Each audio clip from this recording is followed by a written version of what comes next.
1995 সালে প্রথমবার বিশ্বের সবচেয়ে ধনী ব্যক্তির খেতাব মেলে। তারপর থেকে টানা 18 বছর তাকে প্রথম স্থান থেকে কেউ সরাতে পারেননি।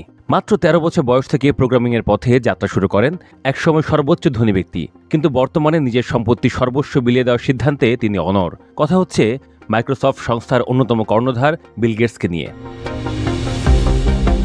2000 সালে বিল গেটস এবং মেলিন্ডা একটি সংস্থার প্রতিষ্ঠা করেন, যার নাম দেওয়া হয় Bill and Melinda Gates foundation. চলতি বছর এই সংস্থার প্রতিষ্ঠা দিবসের 25 বছর পূর্তি উদযাপন করে। উক্ত অনুষ্ঠানে বিশেষ অতিথি ছিলেন গেটস। সেখানে বক্তৃতা দিতে গিয়ে তিনি নিজের সম্পত্তি বিলিয়ে দেওয়ার কথা ঘোষণা করেন। তারপরই শোরগোল পড়ে যায় আন্তর্জাতিক স্তরে।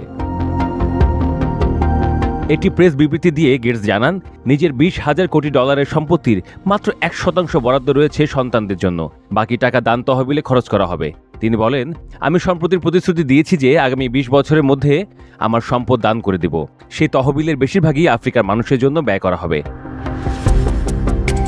গেটসের এমন সিদ্ধান্তে বহু মানুষ সাধুবাদ জানিয়েছেন ঠিকই, তবে সমালোচনাও হয়েছে বিস্তর। অনেকের মতে গেটস আফ্রিকায় আধিপত্য বিস্তারের জন্য এমন সিদ্ধান্ত নিয়েছেন। সমালোচকরা বলছেন, এত বড় সিদ্ধান্ত নেওয়ার ক্ষমতা জনগণ নির্বাচিত সরকার বা আন্তর্জাতিক সংস্থার হওয়া উচিত, কোনো একজন ধনকুবেরের নয়।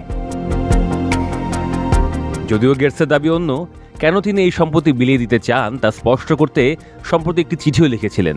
চিঠিতে উল্লেখ ছিল, আমি মারা গেলে মানুষ আমার সম্পর্কে অনেক কিছুই বলবে, কিন্তু এমন কথা কেউ যেন না বলেন যে আমি বড্ড বড়লোক ছিলাম।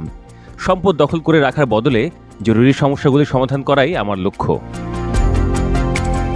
চিকিৎসা সংক্রান্ত নানা কাজে ইতিমধ্যে প্রায় $10,000 কোটি ব্যয় করেছেন গেটস। এর ফলে বিশ্বে শিশু মৃত্যুর হার কমেছে বলেও দাবি করেন অনেকে। কিন্তু এতে তিনি সন্তুষ্ট নন। তার আশঙ্কা, যে হারে বিদেশি সাহায্য কমানো হচ্ছে তাতে আফ্রিকার দেশগুলিতে এরপর আর উন্নতিই হবে না। শেষ জীবনে যেন তার সম্পদের সবটুকু উন্নয়নমূলক কোনো কাজে লাগে, সেই চেষ্টাতেই রয়েছেন গেটস।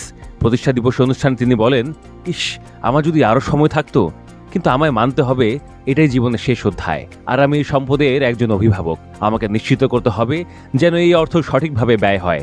এখন এটাই আমার যাত্রার শেষ ধাপ।